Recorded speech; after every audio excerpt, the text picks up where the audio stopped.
Hi, fourth graders. It's Ms. Kovarik, and I am here with Chapter 17 of Beyond the Bright Sea. On the crossing from Penaquis, Mr. Sloane huddled in the stern, shivering and ducking at the mere suggestion of spray coming over the bow, and I felt guilty at the pleasure of a warm June afternoon while he suffered. Miss Maggie makes the best soup in the world, I said. She'll fix you up in no time. When I said the word soup, Mr. Sloane finally smiled. I would feel obliged, he said. For even an old ear of corn, soup would be heaven. Miss Maggie gave him a wry look. Far from that, she said, but it should help put you right. Here, Ash said, pulling a twist of oilcloth from his pocket. Inside was a stash of jerky he carried just in case. Mr. Sloane unwrapped it and immediately tore off a bite, chewing hard and closed his eyes, holding the jerky in both hands near his mouth, like a squirrel with the last of the winter nuts. When we reached Cuttyhunk, I ran ahead to fetch cinders so Mr. Sloane wouldn't have to walk, while Miss Maggie went to the post office, where Mr. Johnson kept the telegraph machine. We all knew that he'd sent for the police in Falmouth, and then, with his next breath, began to spread the news that Mr. Sloane had been held captive in the leprosarium by a mysterious southerner. The islanders were used to calamity. When a hurricane blew through, as one had just done a year before, tearing off roofs and casting boats up on the shore, everyone suffered at least a little. And when a ship wrecked in the graveyard, people sometimes died, mariners or lifesavers or both, and everyone on the Elizabeths felt the stab of such disaster. This was a different story. When word got out about Mr. Sloane, excitement would spread like heat lightning across the islands. There would be talk of nothing else. What was he digging for? I asked Mr. Sloane as we all sat at Miss Maggie's table eating soup and bread. There wasn't much in the garden yet beyond spring onions and baby kale, but she still had some potatoes and carrots in the root cellar, and cooking had brought them back to life. So had butter. And I believe that Mr. Sloane would have eaten an old shoe if she'd served it to him hot. He sounded like a little mouse while he ate, purring and blinking as he bent low over the steam rising from his bowl. Let the poor man eat, Miss Maggie said. You can ask him questions later. But Mr. Sloane shook his head. No, please, it's quite all right. I'm happy to tell you what I know. He sat up straight. What was he digging for? He repeated thoughtfully. I didn't know that he was digging. I saw him only when he came to leave food every morning and take away my chamber pot. He turned pink and looked away from Miss Maggie. I'm sorry, ma'am. Nothing to be sorry about, she said with a frown. He dug holes all over the island and even in the cottages, I said, which seemed to surprise Mr. Sloane, but then he nodded and said, which must be why he stayed on Penaquis for so long. He was digging up the island. But for what? Treasure, maybe? I said, which drew something like a laugh from Mr. Sloane. What treasure? Lots of geese on Penaquis, but none of them laying golden eggs. So you can't say if he found anything before he left? Mr. Sloane shook his head. All I can tell you is that he was cruel, more than cruel, for leaving me to die when he might have set me free before he sailed off in my boat. I couldn't have chased him, and he busted up my radio so I couldn't call for help. No one would have come to Penaquis for days, maybe weeks.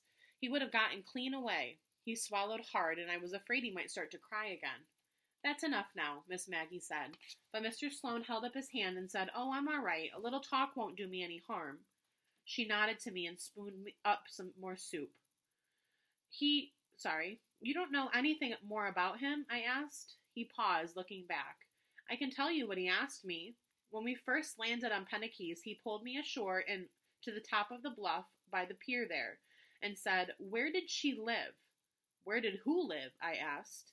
That's exactly what I said, those very words, and he replied, the leper, as if there was only one. And if I knew anything at all about these people.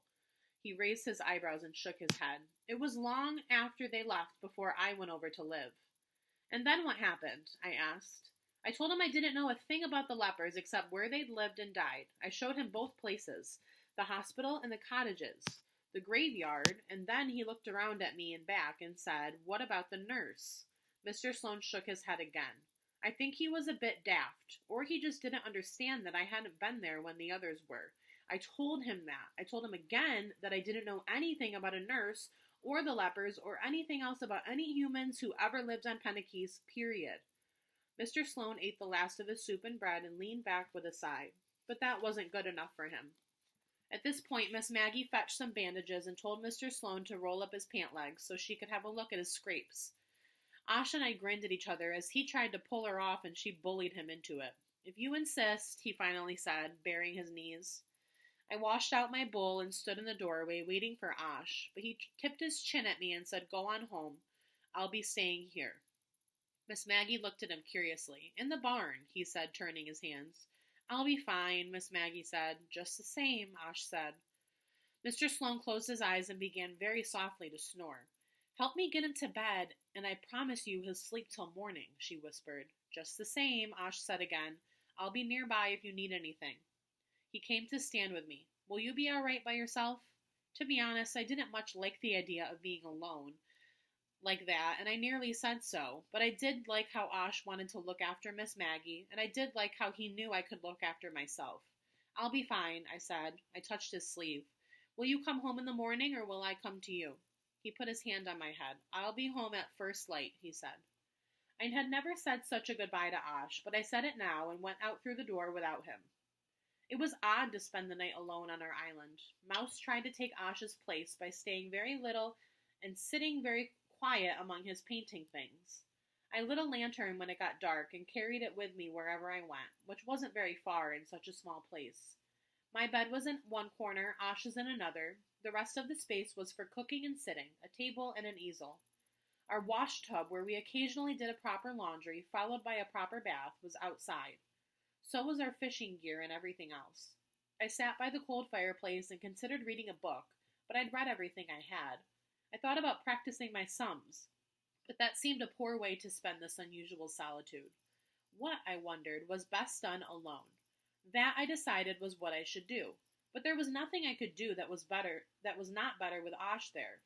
And so I started to think, not about anything in particular. I didn't try to solve a problem or chase an idea or invent a notion. I just let my mind drift, and I let my body follow it. First in the chair by the fireplace, then at the window looking at the sea, then out through the door and onto the beach to lie in the cool sand, my head pillowed on my laced hands. Mouse followed me, though not in a straight line, and then sat next to my head and licked her paws until something scuttled through the grasses nearby. And she gave chase. The stars were enormous. They pulsed as if they were breathing. I heard something splash offshore, a bass perhaps, or a diving bird. A huge sand flea, heavy as a pebble, jumped first onto my chest and then onto my cheek, and I lurched upward, batting it away before it could bite me. I rubbed the spot where it had landed. Beneath my fingers, my skin was soft and cool, smooth. Even the little birthmark on my cheek, the little feather I'd always had, even before I drifted to this shore. All right. I want to know, why do you think Crow felt a little bit nervous to stay on the island alone? She's all by herself. Ash is staying with Miss Maggie. Why does she feel a little bit nervous? Hope you guys have a great day.